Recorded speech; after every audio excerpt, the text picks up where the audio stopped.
Wow, wow, wow, on se calme les amis, je ne vois pas la JOCR descendre en Ligue 2, mais à quelques heures d'un premier match de Ligue 1 contre Lorient à domicile, j'avais envie de vous parler de la JOCR et des attentes qu'on pouvait avoir cette saison. Alors installez-vous et bienvenue sur la chaîne Podcast FC, on va évoquer le cas de la JOCR.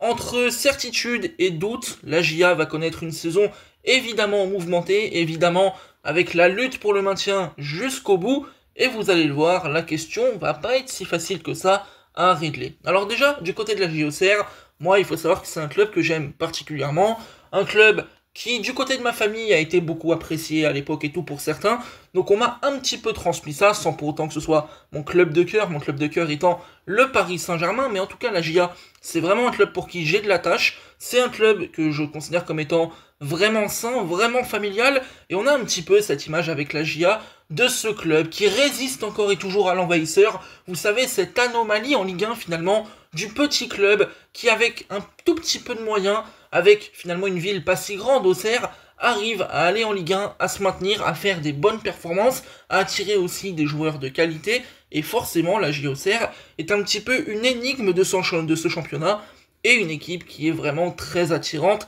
et vraiment sympathique avec un public qui là aussi répond présent et fait tout le charme de ce club. À Auxerre, ce qui est pas mal, c'est qu'on a quand même quelques certitudes, et par là, j'entends notamment le coach Christophe Pélissier, qui est un habitué des grandes performances. On l'avait vu à Luznac, après c'était à Amiens, là c'est aujourd'hui à Auxerre, où il arrive déjà d'une part à faire remonter le club. Ça, c'était une chose qui était pas si facile, parce que sur le papier, Auxerre était dominant, mais il fallait prouver. Le statut, c'est une chose, mais le terrain, c'en est une autre. Ensuite, il a réussi à maintenir Auxerre la saison passée de manière assez brillante. Auxerre, certes, avait de la qualité. Je pense à Perrin, je pense à Joubal, je pense à Ahmed Traoré Junior. Il y en a d'autres qu'on pourrait citer, mais en tout cas, il fallait mettre tout ça dans une force collective, trouver la synergie, trouver le bon schéma tactique et permettre à Auxerre de se maintenir. C'était pas donné, mais de le faire si tranquillement avec des résultats aussi brillants, c'était vraiment magnifique. Cette saison, du coup, en certitude, je pense à Pélissier, je pense notamment à Gideon Mensah, qui pour moi fait partie des certitudes, un petit peu à l'image de Owusu aussi au milieu de terrain. C'est des certitudes du côté de la JOCR, mais pour autant, malgré ces certitudes-là, malgré le fait que tu aies des joueurs qui soient vraiment qualitatifs, je me dis que la JA va souffrir, et c'est pas anodin. En effet, vous l'avez pas loupé, le mercato de la JA a été pas mal animé, bien sûr des bonnes arrivées, je pense voilà à Senaya qui pour moi est une bonne recrue, on peut penser à Casimir, on peut penser même à Sierralta, pourquoi pas, mais du côté des départs, on va pas se le cacher, la JA a connu une vraie razzia, s'est complètement fait piller et a perdu à mon avis un petit peu trop de cadre pour reconnaître une saison tranquille. Évidemment, Gaëtan Perrin était un élément qui était indiscutable. Là, depuis plusieurs saisons, il a grandi, il est monté en puissance, on en a déjà parlé aussi sur la chaîne en faisant une vidéo un peu focus dessus. Perrin, ça a été un élément qui a été incroyable à Auxerre la saison passée.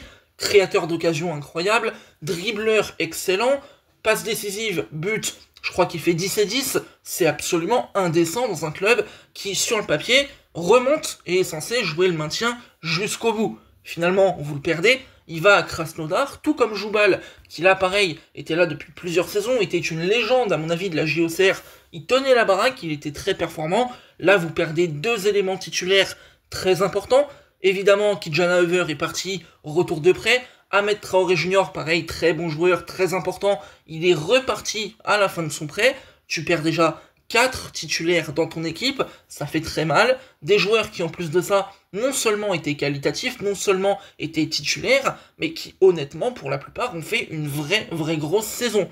Donc là, pour Auxerre, c'est forcément des départs majeurs. C'est le jeu aussi des petites équipes, entre gros guillemets, parce que je considère pas que Auxerre soit une petite équipe ou un petit club, mais aujourd'hui, dans la démographie, dans la puissance économique et dans l'intérêt sportif, c'est très compliqué pour des clubs comme Auxerre, comme Brest, comme Lorient, de conserver des joueurs. C'est très dur, et forcément, c'est le jeu. À chaque mercato, tu trembles de manière plutôt logique. Et Auxerre, du coup, cette saison, va faire face à un véritable défi, c'est-à-dire allier de la jeunesse, et on va parler de ça, qui est vraiment qualitative, avec des nouvelles recrues qui sont pour certains de vrais paris, il y a des incertitudes, et essayer de générer un collectif suffisamment fort, suffisamment bon, pour pouvoir se maintenir. Bien sûr, l'abbé Deschamps va être une force, on sait qu'Auxerre à domicile est vraiment bon, mais en tout cas le défi va être très compliqué. Et à Auxerre, ce qui est bien, c'est qu'on a quand même un centre de formation qui pendant quelques années a été un petit peu mis à mal. Là, ça y est, on est de retour, on a des joueurs quand même de qualité.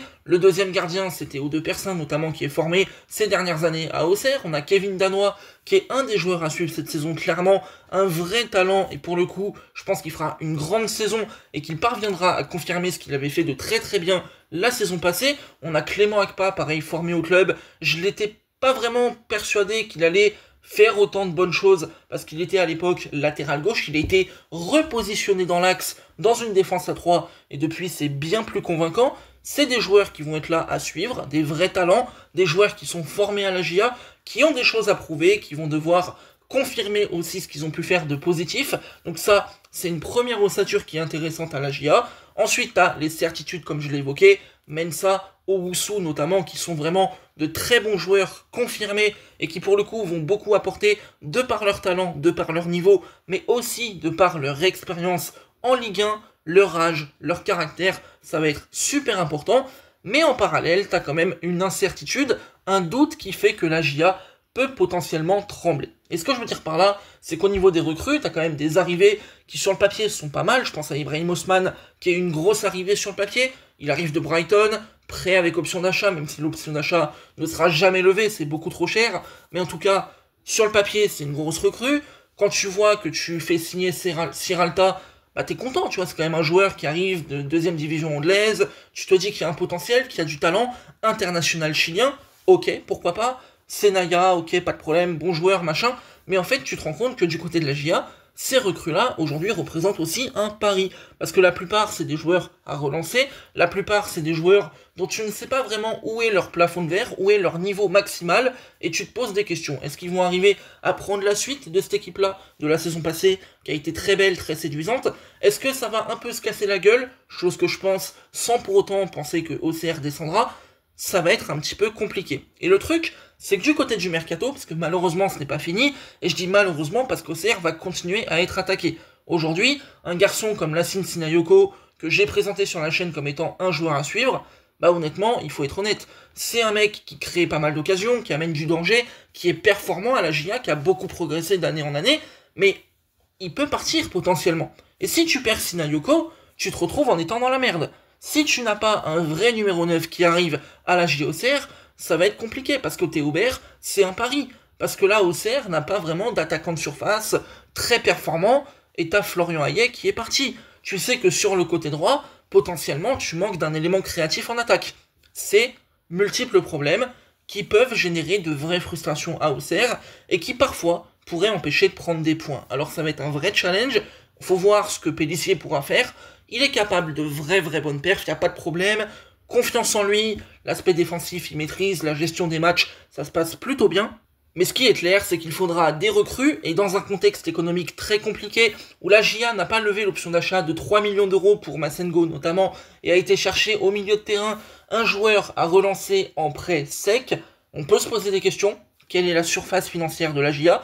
Est-ce que la GIA va prendre des risques sur le marché des transferts? Et finalement, est-ce que cet enjeu économique ne prendra pas le pas, sur le sportif? C'est une question. On peut se la poser et on peut vraiment se demander, est-ce que l'argent aura raison des ambitions sportives? Est-ce que l'argent va permettre à cette équipe-là de ne pas trop s'affaiblir et même de se renforcer? En tout cas, ça va être une équipe à suivre. La JOCR est vraiment un très beau club, vous le savez, historique avec Giroud, on va pas refaire toute l'histoire. Ce coach atypique qui a fait des choses extraordinaires à Auxerre, un coach aussi avec un certain caractère, un tempérament. Il y a Pélissier aujourd'hui, un vrai bon coach là aussi. Une équipe plutôt sympa sur le papier, avec une volonté quand même de jouer un football assez spectaculaire, un public qui répond présent et qui est un des plus sympathiques de Ligue 1, et honnêtement, j'ai beaucoup de sympathie pour la GIA, qui est donc une équipe à suivre, ça je vous le recommande cette saison, un club exceptionnel en Ligue 1, parce qu'il n'a pas vraiment tout à fait sa place, mais comme Le Havre, comme Angers, il arrive à se battre, il arrive à montrer sa valeur, et Auxerre, c'est une petite ville, un petit stade, un petit club entre guillemets qui résiste à l'envahisseur, et c'est peut-être la belle histoire de cette saison. Alors voilà, je souhaite une très belle saison aux Ajaïstes, on espère évidemment le maintien en Ligue 1, chose à laquelle je crois. Je pense qu'Auxerre terminera avant la place de barragiste et restera en Ligue 1. En tout cas, on le souhaite. C'était Podcast FC les amis. N'oubliez pas de liker et de vous abonner pour me soutenir. On se retrouvera très bientôt pour parler d'autres équipes, de faire des débriefs, pour parler mercato. Et à très bientôt. Je vous souhaite un très bon match. Salut.